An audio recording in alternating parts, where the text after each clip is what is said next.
Good morning, doctor. My name is Jaya Teng, battery number 277362. We are from Group 2, and our topic is about the social management in Malaysia. The Social Security Organization in Malaysia, also known as the Pertubuhan Keselamatan Sosial (PKSO), the organization provides social security protection to employees and their dependents against employment injuries, invalidity, sickness, old age, and death. The organization is funded by the contribution from both employers and employees, with different contribution rate based on the employee salary. In this report, we are going to investigate a case study on the social management in Malaysia, referring to the Golden Screen Cinema in IOI Mall Gulai. Assalamualaikum and hi, my name is Muhammad Afiq Ashraf bin Fazlan, matric number 289693, and I will continue the presentation with the issue related to the SOCSO in Malaysia. But first, let's see the statistics from the annual report SOCSO in 2020 and 2021 first.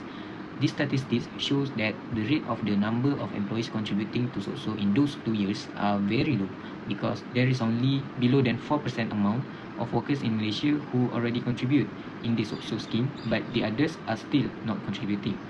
This issue is very significant with the responsibility of employer to register their employees to SOCSO.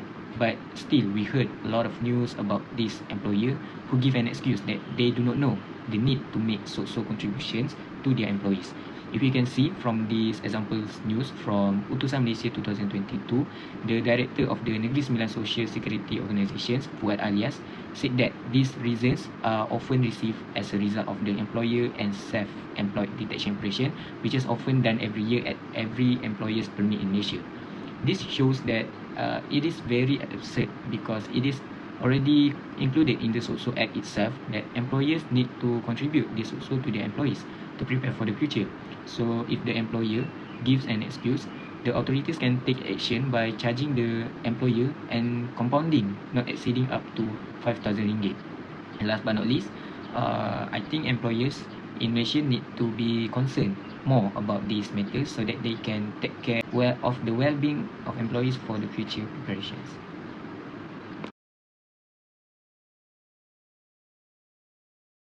Now I will explain the first step in implementing the SOCSO. First is register with SOCSO. Employee need to get the required form by downloading the form from the SOCSO website or the nearest SOCSO office. Next, the employee need to submit the application form, which is Form 1, and wait for the SOCSO to review the application. Once the company has been registered, the company will receive an employee card from the SOCSO. As a registered employers, they need to fulfill the obligation which is filing Form 8A to report new hire and change in employment status, as well as making money contribution. Now I will continue with the group opinion about the process registering SOCSO. The process for registering SOCSO can take some time and effort for the employees who are new to the system or who have not registered previously. However, the process of registering SOCSO is quite simple. They can complete this step through the guidance of SOCSO. In addition, as far as the speed of registering SOCSO is concerned, it may be affected by some factors, such as the number of applications handled by SOCSO, the completeness and accuracy of filing in the form, which will also affect the success of SOCSO registration. Assalamualaikum and hi, my name is Noifah Kamila binti Zakaria and my matric number is 286986. What is the contribution? SOCSO in Malaysia operate on contribution-based system where both employer and employee make regular contribution to fund the social security benefit provided by the organisation. The contribution play a crucial role in ensuring the financial sustainability of the SOCSO and enabling it to provide comprehensive social security protection to the employees. First, the rate of the contribution. The employer monthly income or salary is used to calculate the contribution rate for the SOCSO, which are then applied. First, employer. The employer contribution rate is currently fixed at 1.75% of the employee wage, subject to a salary ceiling of 4,000 ringgit per month. While the employee contribution rate is currently set on 0.5% of the employee wage, with the same salary amount is 4,000 ringgit per month, applying to both the employee and the employer contribution. Second, splitting of the contribution. The total contribution is the amount split between the employer and the employee, with the employer bearing the majority of the contribution burden. The employee deducts the employee portion from the wage and add their own contribution to the remit to the total amount to the SOCSO. Next, contribution payment. Employer are responsible for collecting the employee contribution and remitting the total contribution amount to the SOCSO. The contributions are typically paid on a monthly basis. employer may have different options for submitting the contribution payment, such as online payment platform or manual submission at the nearest SOCSO office. Assalamualaikum and hi everyone. My name is Umi Zulaikha Jeffrey. My metric number is 286773. Now I will present about benefits and coverage. For your information, these benefits cover the cost of medical care and rehabilitation for illnesses or injuries acquired at work, as well as disability payments, income replacement in the event of a temporary or permanent disability, assistance for dependents in the event of a death, and funeral benefits. The coverage and entitlements may vary depending on the nature of the employment and the specific circumstances of the claim. The contributions made to SOCSO in Malaysia can be categorized into three main schemes, which is Employment Injury Scheme, Invalidity Scheme, and Employment Insurance Scheme, EIS. For Employment Injury Scheme, it provides coverage for employees who suffer from employment-related injuries, accidents, or occupational disease.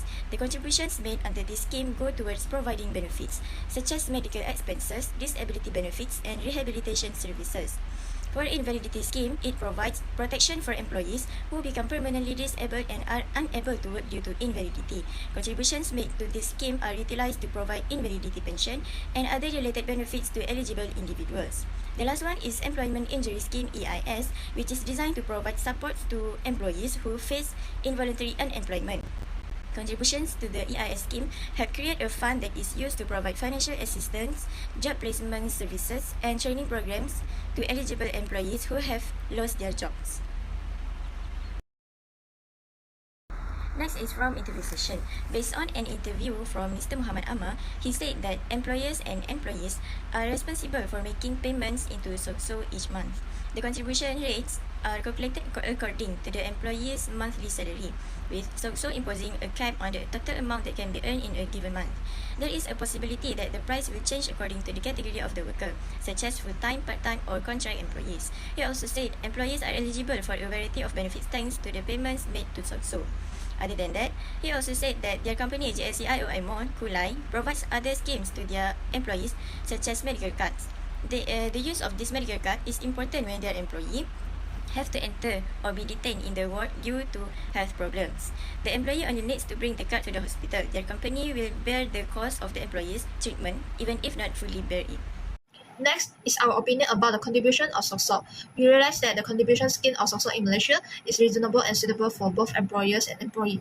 The contributions are paid by both the employer and the employee, and the rate varies according to the employee's salary. The employer contribution rate is set as 1.75% of the employee's monthly salary, while the employee contribution rate range from 0.5% to 1.25% depending on their salary level. Taking into account the changes in inflation, living expenses, and economic condition, these contribution rates should be reviewed regularly to ensure that they are fair and appropriate for both employers and employees. That is all from me. Now I will pass to the next presenter. Thank you. Also claiming. In this step, need to obtain the relevant claim form and gather required document, and then need to fill out the claim form accurately and completely. After the submit the completed claim form to the nearest office, the source will review the claim, verifying the information provided and assessing the eligibility for benefit based on the established criteria. Once the claim has been processed and evaluated, the source will communicate the decision to the claimant in writing. That's all from me. Thank you. Next is a good opinion on SOCSO claim. What we may conclude from claiming a SOCSO is that in the event of workplace incidents, disease, or disabilities, claiming a SOCSO benefit is a crucial first step for anyone seeking protection and support.